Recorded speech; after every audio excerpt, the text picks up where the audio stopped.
Olá, meus irmãos. Então, essa é a segunda parte, né? Tendo em vista que o vídeo só é 30 minutos. Então, para não haver um corte sem eu ver como aconteceu na aula de sexta-feira, dessa vez eu vi a mensagem aparecendo que com 31 minutos ia encerrar. Aí a gente ia perder, como aconteceu de perder aquela partezinha. Então, como eu vi a mensagem, já deu para fazer a primeira parte, encerrando a primeira parte, sem perder nenhum conteúdo. Agora nós vamos para a parte 2, que é a justificação do novo homem. A justificação do novo homem. O novo homem nasce através da fé em Jesus Cristo, num contexto de injustiça e pecado. Por isso, precisa de um novo status diante do tribunal de Deus, a justificação pela fé. Você lembra que eu falei que em Romanos 8, Romanos 3, 23, todos foram destituídos da glória de Deus? Então, todos perderam a comunhão de Deus, todos passaram a ser réu de condenação eterna, né? Então, essa justificação, mediante a crença em Jesus Cristo, ela vem através da fé, através da graça, mediante a fé. Então, a fé, pela fé, por meio da fé, você é justificado, né? Então, tem eu até separei aqui um texto que eu busquei, tá assim: justificação é um termo que se refere a um julgamento judicial. É um estado de justiça por meio de uma sentença judicial. Ou seja, houve uma sentença que a pessoa ela foi justificada. Então, em vez da sentença ser condenatória, ela foi justificada. O ato de justificar implica na imputação da justiça de uma pessoa a outra. Isso significa declarar que alguém é injusto ou justo pelos méritos de outra pessoa. No nosso caso, Cristo, né? Pela fé em Cristo, por meio da fé em Cristo, né? Nós fomos justificados. A inutilidade da justiça humana. Nossas obras, ainda que boas, aparentemente meritórias, não nos salvam nem nos justificam diante de Deus. Aliás, são elas consideradas trapos de imundícias. Isaías 64:6. Vamos lá, vamos ver o que significa isso? Isaías 64, versículo 6.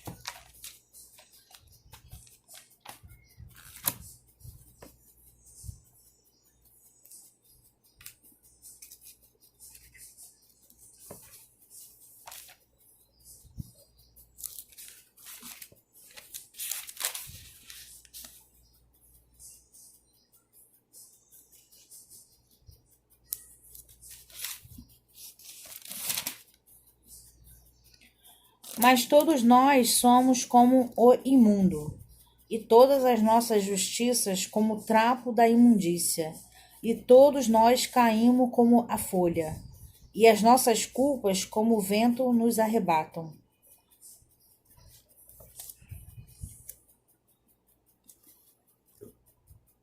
Forte, né?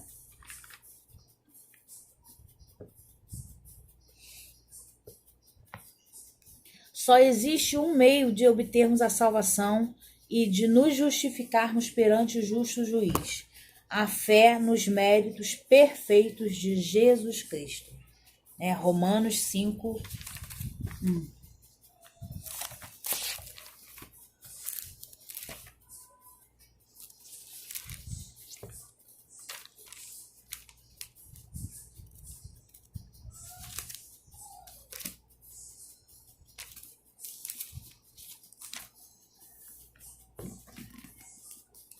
Sendo, pois, justificado pela fé, temos paz com Deus por nosso Senhor Jesus Cristo.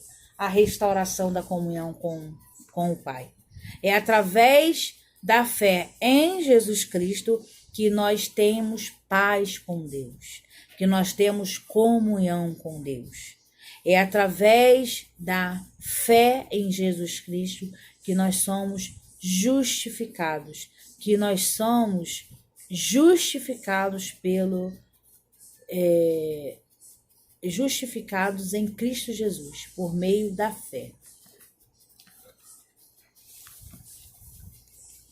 Eu até separei uma situação aqui que na antiguidade, na época de um pouco antes da Reforma Protestante, né? A igreja, ela dizia que a salvação era por meio das obras, né? E era um meio que a igreja, ela são as chamadas indulgências. Elas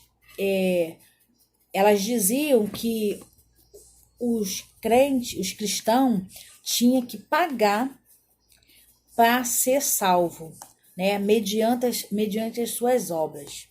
Foi aí que surgiu, né, um grande estudioso da palavra de Deus chamado Lutero, né? Ele era um monge, o monge Martinho Lutero. Ele estudou a Bíblia, né?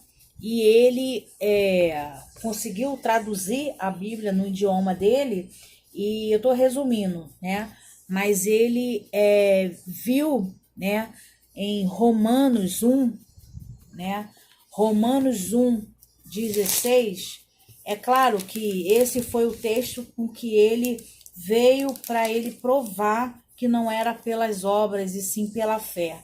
Mas é claro que ele teve um estudo muito complexo da palavra para ele chegar à conclusão que ele chegou. Mas esse versículo é um versículo chave, aonde vai falar, né? A epístola de Paulo aos Romanos vai falar, Romanos 1:16, porque não me envergonho do evangelho de Cristo, pois é o poder de Deus para a salvação de todo aquele que crê, primeiro do judeu e também do grego, porque nele se descobre a justiça de Deus, de fé em fé, como está escrito, mas o justo viverá da fé. Paulo está dizendo aqui, né, que é pela fé que se descobre a justiça de Deus. É o que a gente falou da questão da justificação. Nós perdemos a comunhão com Deus, nós fomos condenados através do pecado de Adão e nós perdemos o direito à salvação. Agora, só é salvo mediante a fé em Deus. Mediante a fé em Jesus Cristo você é justificado, né? Então, por meio de Cristo, por meio da fé em Cristo, Então, aqui, Lutero, ele fez no dia 31 de outubro de 1517, ele colocou as 95 teses na porta da igreja, dizendo que a igreja, de uma forma simples, estava errada de cobrar dinheiro, né, dizendo que as pessoas tinham que pagar para serem salvas, né? Eu estou falando de uma forma mais simplificada, mas se os irmãos tiverem curiosidade de estar estudando sobre Martinho Lutero, vai estar vendo que ele, né, foi contra, ele descobriu que a igreja, né, ela estava fazendo um ensinamento errado da palavra de Deus, né? Nós não vamos entrar aqui nessa questão teológica, não vamos, mas só que Martinho Lutero, ele foi muito importante, né, no processo de no processo da igreja, da reforma protestante. Ele foi um integrante muito importante na questão da reforma, né? Ele foi uma pessoa crucial que trouxe uma mudança da igreja antiga para a igreja, a nova igreja que iria se após a reforma protestante. Ele foi um personagem muito importante na história, porque ele veio trazendo a justificação pela fé, né? Ele descobriu isso, porque já estava na palavra de Deus, porém não estava sendo ensinado de forma correta, né? Já estava escrito nas cartas paulinas, porém isso não era passado de forma correta. E Martinho Lutero, ele traduziu isso para a linguagem dele e ele conseguiu, né, ver que estava errado o ensinamento, né? Então ele descobriu que a justiça de Deus, né, a justificação de Deus foi mediante a fé.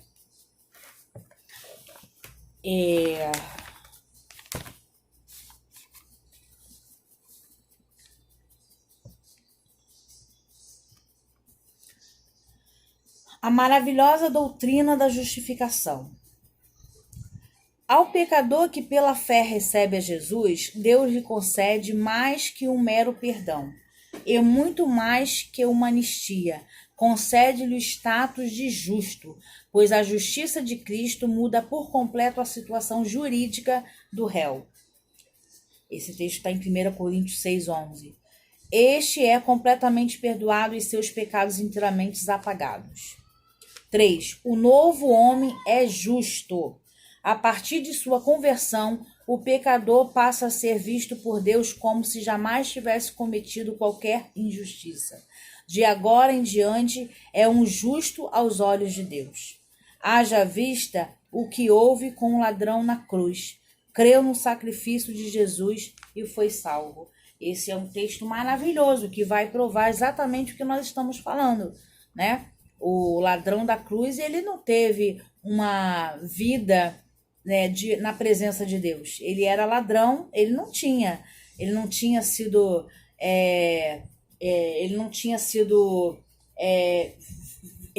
andado na igreja, né, como os crentes. Ele creu em Jesus Cristo. Ele creu no unigênito de Cristo. E isso foi imputado como justiça, né? E aí ele, né, Jesus foi falar que naquele dia mesmo ele iria encontrar com o seu Jesus Cristo, né, na glória. Isso é maravilhoso, né? Os irmãos também podem estar indo lá conferir essa passagem. Então, a síntese desse tópico é que o novo homem foi justificado pela fé em Jesus Cristo num contexto de injustiça e pecado. E é verdade, né, irmãos? Aqui, somente o encontro com Jesus, um encontro verdadeiro com Jesus, onde a gente confessa Jesus como Salvador, quem éramos nós sem Jesus Cristo, né? Vivíamos uma vida em pecado, vivíamos uma vida nos nossos próprios entendimentos, nos nossos próprios interesses, nas nossas próprias razões, né? Ou seja, em pecado e em injustiça. Mas pela graça de Deus nós somos justificados e passamos aos olhos de Deus ser justos. Aos olhos de Deus, nós somos completamente redimidos. O mundo diz muito assim: eis isso, eis aquilo, matou, roubou, e agora é crente. Que o povo não entende isso. O povo, ele não entende que aos olhos de Deus, você teve um arrependimento genuíno e aceitou Jesus, você é justificado. Mas o mundo, ele não vai entender isso. O mundo vai falar que a gente é doido. Mas não é doido, é o poder de Deus. É o poder de Deus que opera isso, né? Vamos partir agora para a terceira parte, santificação. A santificação do novo homem. Ao contrário da regeneração, que é um ato instantâneo, a santificação é um processo que demanda toda a nossa vida até que alcançamos a estatura de varões perfeitos. Santificação como posicionamento. No exato instante de sua conversão, o pecador arrependido passa a ser visto não apenas como justo, mas também como santo por Deus e pela igreja. Já separado do mundo, torna-se propriedade exclusiva do Senhor. Vamos lá? Êxodo 19:5. Êxodo 19:5.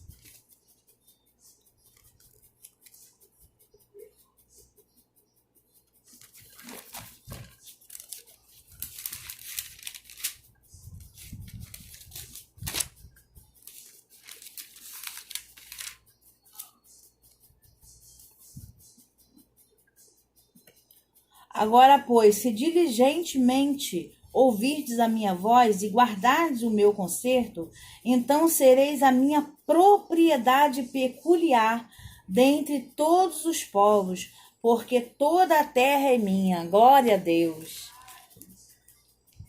1 Pedro 2,9, vamos ver lá o que diz o Novo Testamento?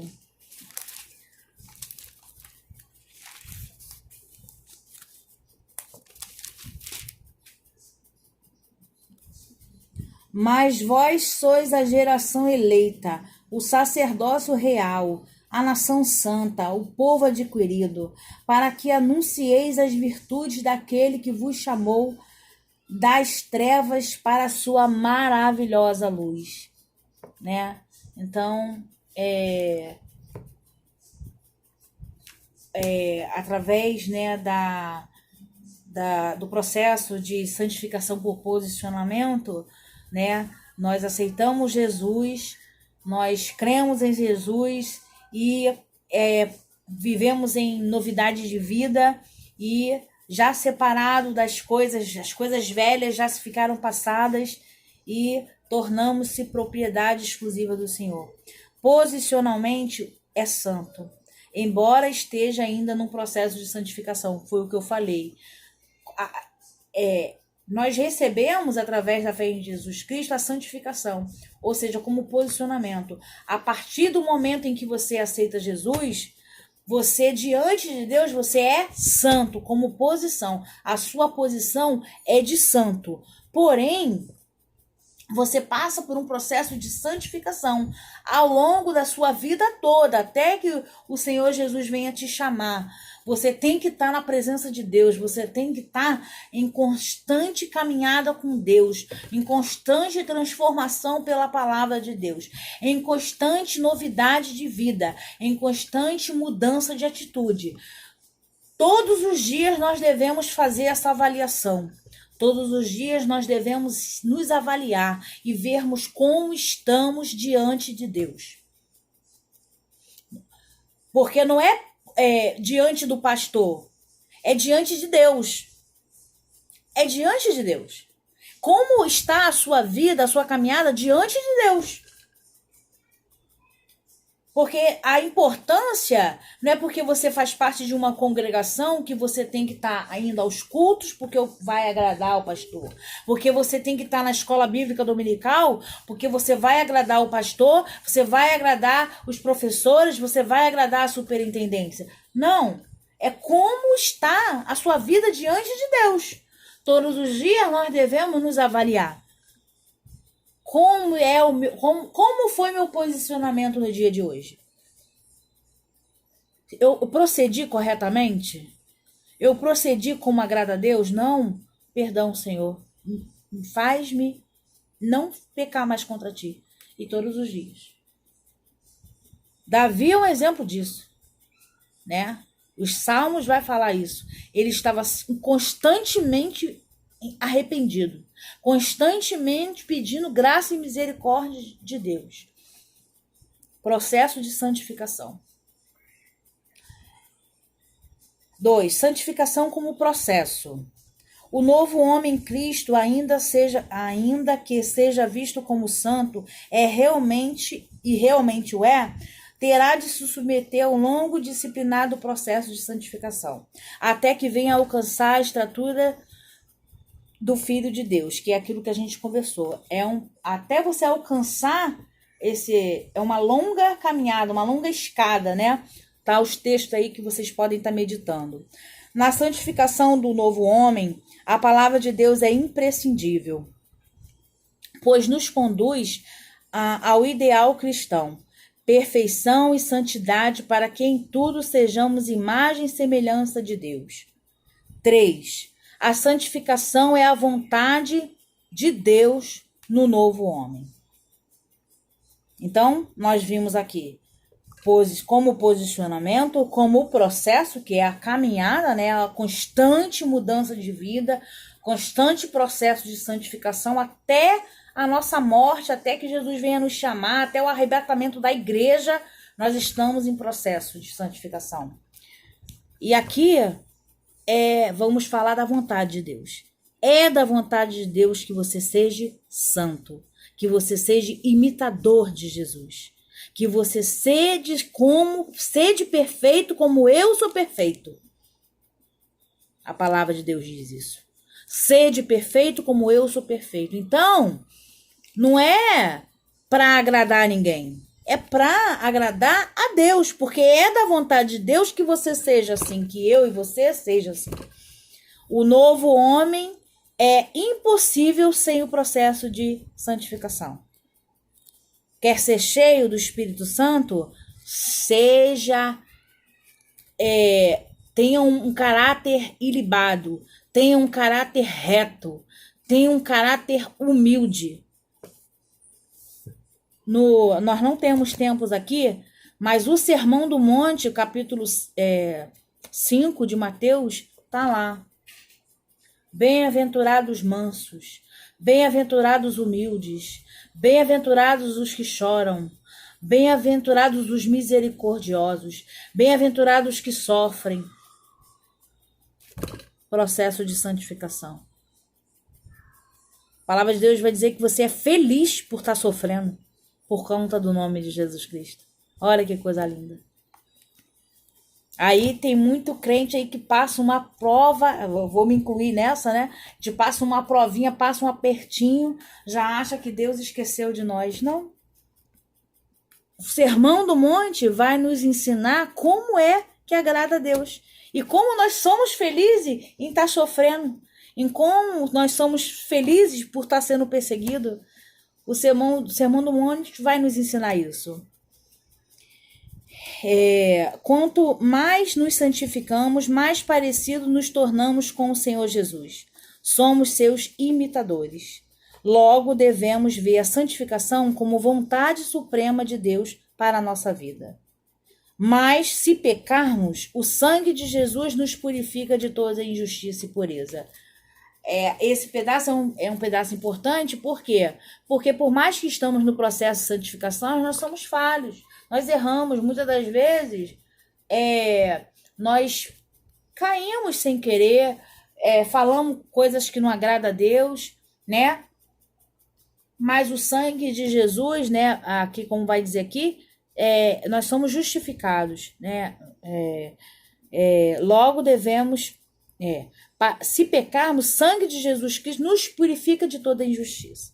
Mas vou fazer uma observação aqui, abrir uma aspa, para nós termos cuidado com os pecados pré-meditados, os pecados conscientes.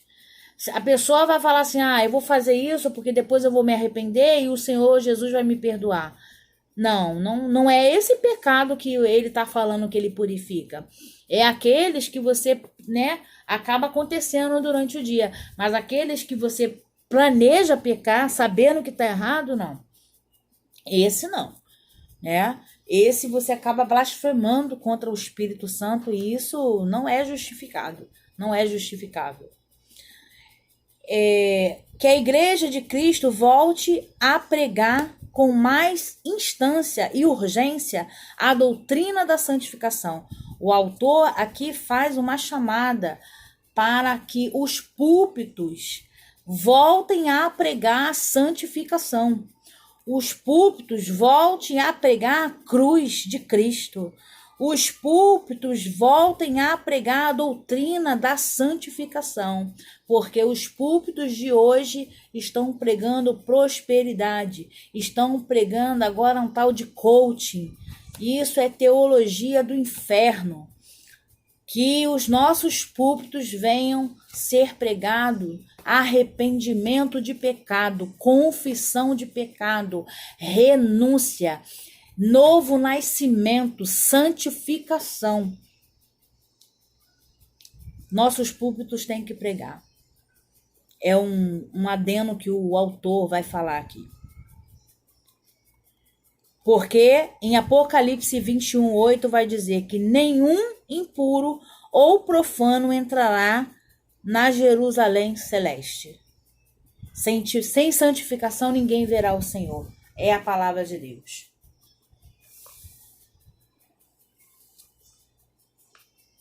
Tem um adeno aqui teológico que diz assim: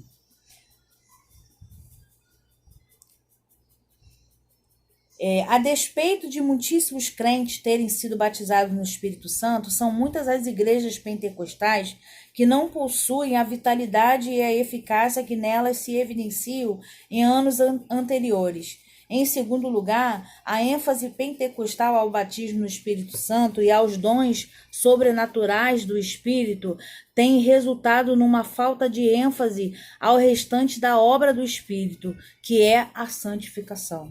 Então, o teólogo aqui, ele está dizendo que é aquilo que eu falei, que é ser cheio do Espírito Santo, tem que ter uma vida santificada, tem que ter novidade de vida. Não adianta falar em mistério, entregar visão, revelação, marchar no poder, como é típico do pentecostal, se não tiver uma mudança de vida, se não tiver um caráter transformado.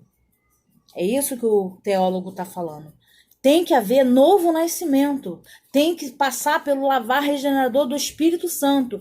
O Espírito Santo tem que te confrontar do teu pecado. Conclusão. Quem recebeu Jesus como seu Salvador e Senhor tomou a melhor decisão, pois os seus pecados foram apagados por Cristo. A nova vida em Jesus é um presente de Deus. Quando do arrebatamento da igreja, você será semelhantemente ao Senhor Jesus, porque esta é a promessa que ele nos fez por intermédio do apóstolo João. Amados, agora somos filhos de Deus e ainda não é manifesto o que havemos de ser, mas sabemos que quando ele se manifestar, seremos semelhantemente a ele, porque assim como o veremos.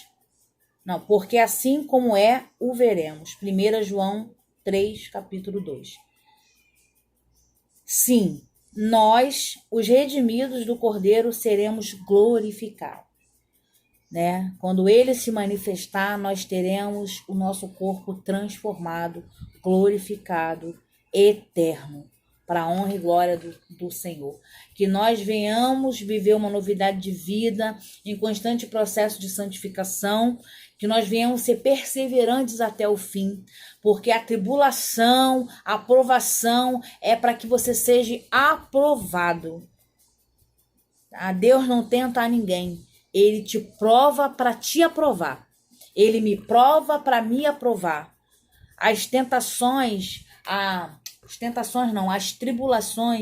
as situações que vivenciamos, é tudo para que o nosso caráter seja transformado, para que as nossas atitudes sejam mediante como seriam as atitudes de Jesus Cristo. Nós vimos um filme esses dias, né? Se fosse Jesus, o que você faria? É muito importante. Eu agi assim, mas como é que Jesus agiria? Esse constante processo de santificação. Irmãos, eu quero agradecer, né, a todos pela paciência. Eu espero que o Espírito Santo de Deus possa ministrar melhor aos nossos corações o que foi dito aqui. Ficam com todos com a paz do Senhor Jesus. Um bom domingo na santa e gloriosa paz do Senhor. Grande abraço. para a amada igreja. Obrigada à superintendência pela oportunidade. Obrigada, meu pastor, pela oportunidade. Obrigada, meus amados irmãos, pela sua atenção. Ficam na paz. Um ótimo domingo para vocês. Tchau, até mais.